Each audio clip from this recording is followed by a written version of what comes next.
What's up, guys? Welcome or welcome back to my channel. I am Scribbles, the artist and crocheter behind Eclectic Scribbles, and we are starting a brand new video. In today's video, we are going to be talking about the differences between conventions and markets and going over the main differences between the two things, or what you can expect from the two things, and what might sell better at a convention versus what might sell better at a market. First things first is going to be size. Generally speaking, a convention is going to be a much larger event than a market is going to be, and therefore there is going to be a lot more traffic. You're going to want to pack a lot more stock for a convention than you do a market. That being said, there are some market slash outside events that are very, very comparable to the amount of traction that you would get at a bigger convention. One example would be the Pride event that I just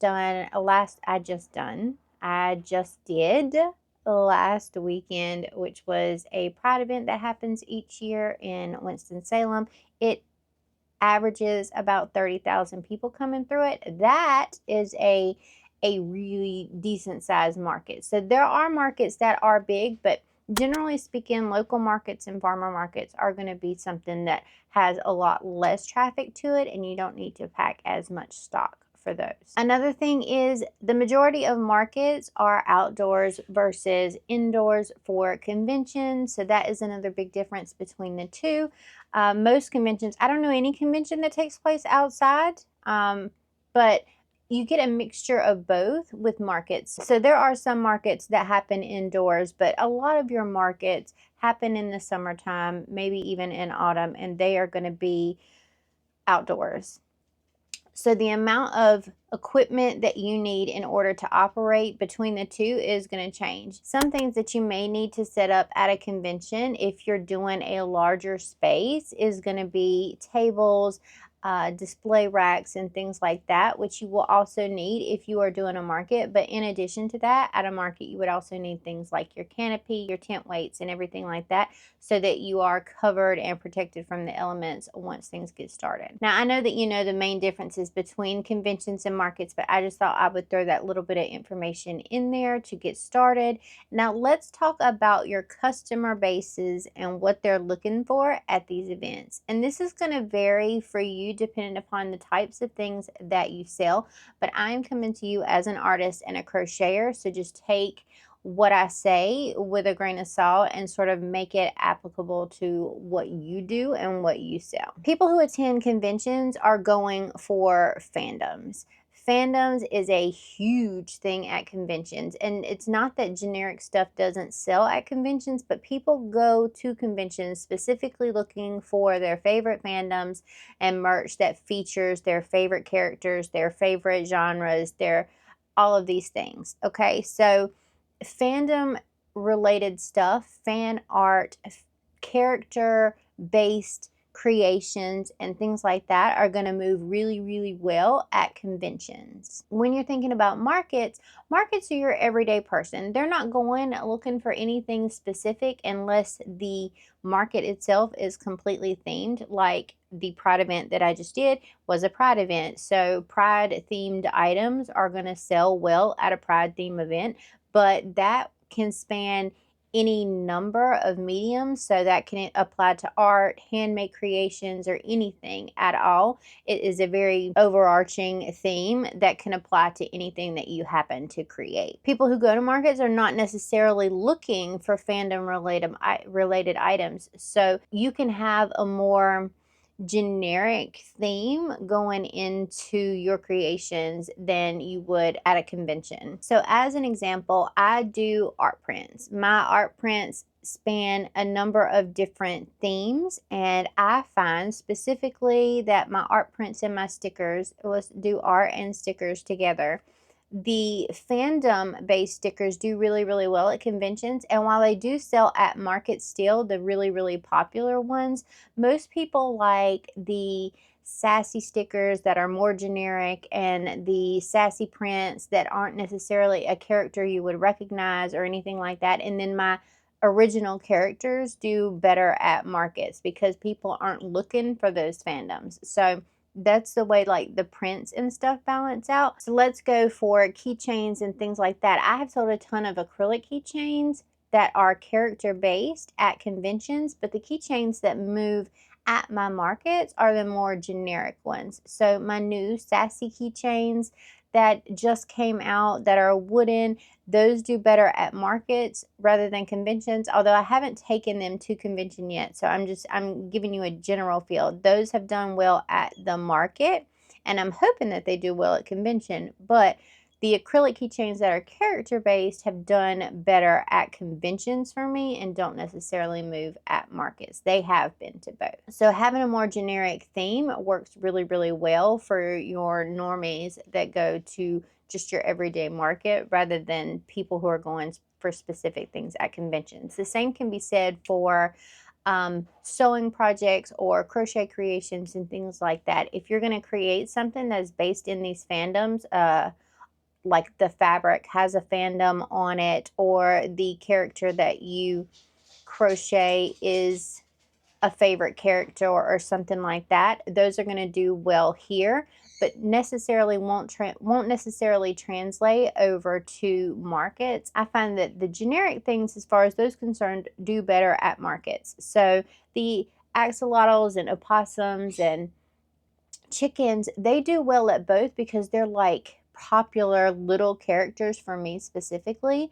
But the Kirby's and the Baby Yodas and all of that stuff do better at conventions and don't necessarily move once you get over to the markets. Not to say that they don't sell, they're just not going to sell as well and not going to appeal to as many people over on the market side. So that being said, let's talk about how you can prep your booth or your artist alley table or your setup in order to accommodate these kinds of things. Some of the things that I noticed that move really, really well for me at both markets and conventions are things like stickers, sticker sheets, and my card covers. Not everybody does card covers, so just take that with a grain of salt, but those things are like my staple items and they do good everywhere. Plushies, cute little amigurumi, definitely does well in both situations. I've done both for a very long time and it moves well in both, but the types of items that I stock for one and the types of items that I stock for the other are completely different. So I may go with a more character-based setup over at a convention versus a more just random selection of goodies over at a market. I also prep a lot more going to conventions or a really large market than I do for a general, regular, everyday farmer's market type of kind of thing or whatever. So while I may prep 10 opossums to go to a convention, I may only prep 4, 5, 6, something like that, of my most popular designs to go to a market, and like 2 or 3 of things that I don't know if they're my most popular or they may or may not move, you know, things like that. So that'll give you different quantities for that. Your most popular items, always stock as many as you can for that, but your more random displaced sort of items that just are like one-offs or two-offs or something like that, they do really well at markets, and I would only prep a couple of each of those things. So I'm not going to go with, say, a random giraffe or something. I don't know where giraffe came from, but that's what we're going with. I wouldn't go with 10 giraffes to either event. I might, if giraffes are a big seller for me, I might do 2 or 3 giraffes at a convention and maybe have 1 or 2 at a market. So the size of your audience is really going to determine how you prep for these events. My dogs are losing their mind all of a sudden and I want to scream. I want to scream. Anyways, so crochet plushies move really, really well. All right, I had to go settle everybody down and the bird is screaming in the background. Chaos is happening at the moment, but we're going to just keep on going. We're going to truck through it. Keychains move better for me at markets than they do at conventions unless it is a specific fandom that is really, really popular at the time. I'm going to try out my new wooden keychains that are more generic at this convention coming up. So we'll see how that works out. Keychains just aren't real big movers for me in general at conventions, but we did sell some at the Pride event that we just had. Tote bags are something that move better for me at markets than they do at conventions. So I've sort of stopped carrying them at conventions. However, I do have a little bit of stock and I am going to be taking them to the next convention that I'm at, trying to clear that out at a discounted price. But tote bags don't necessarily move very well for me, particularly at conventions. But again, I don't have popular anime based or convention based characters on my tote bags. So if you do have those on your tote bags will move a lot better at a convention.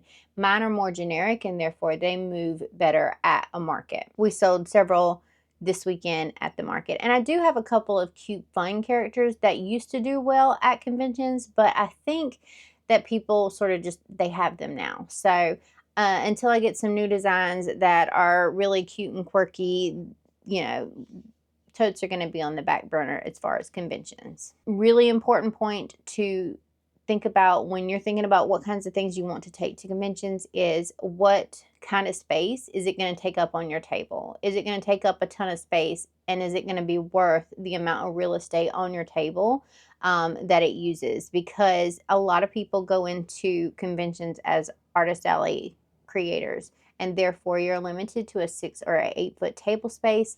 And if you've got a tote bag taken up one of your like 12 by 12 grids, or part of your backdrop behind you that doesn't move really well in comparison to something that might move better, you know, it's sort of a waste of space to take it with you. And it's also a waste of space with your luggages and everything when you're loading in.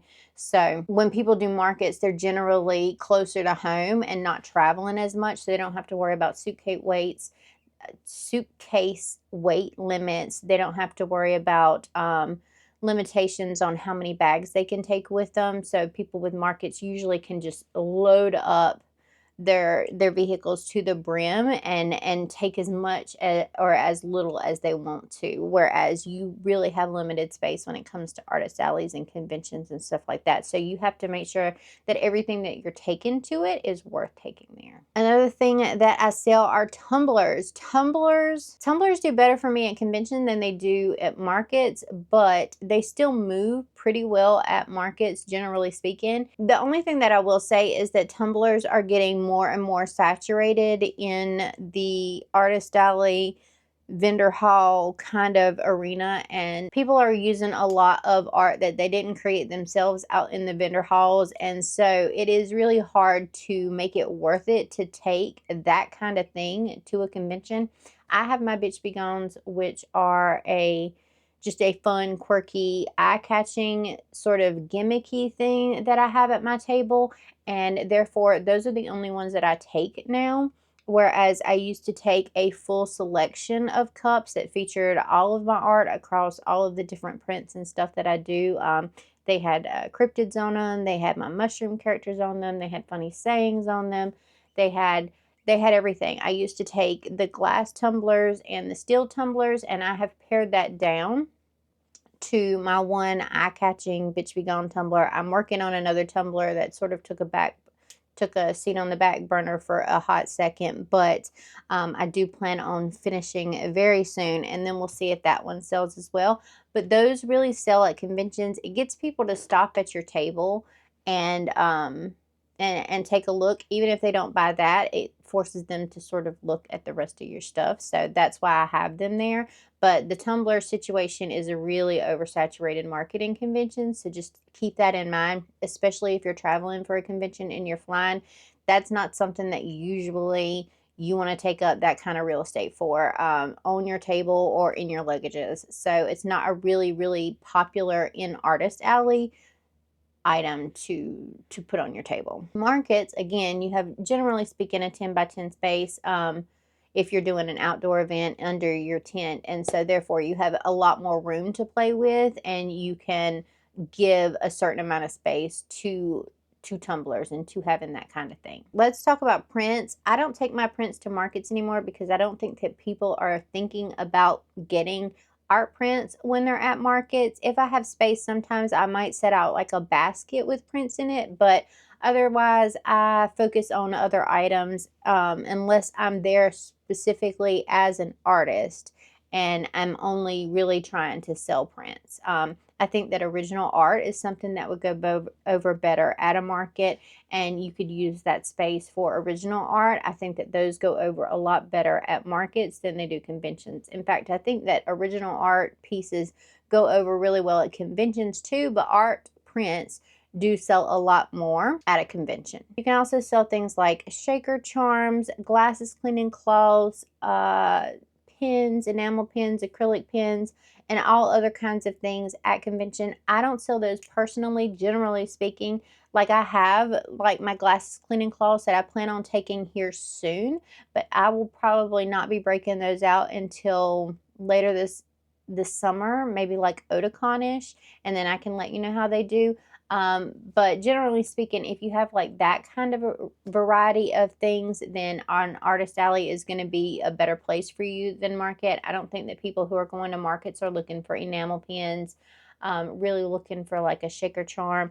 They're not really looking for Eda bags, although, you know, those are something that will move at a convention. They're not looking for your glasses cleaning cloths or anything like that. So those are things that move better at a convention than they do a market. Some general themes that you could go for as far as the two things are concerned are going to be wildly different as well. So over here for conventions, like I said, original art is going to do fine at a convention. I do a lot of original characters. I do a lot of original art, and they move well for me. And over time, you develop a character base and you develop a customer base that is looking for your characters. So doing original characters and original art is still going to work really well for you at a convention. It just may take a little bit more to get people to come to your table.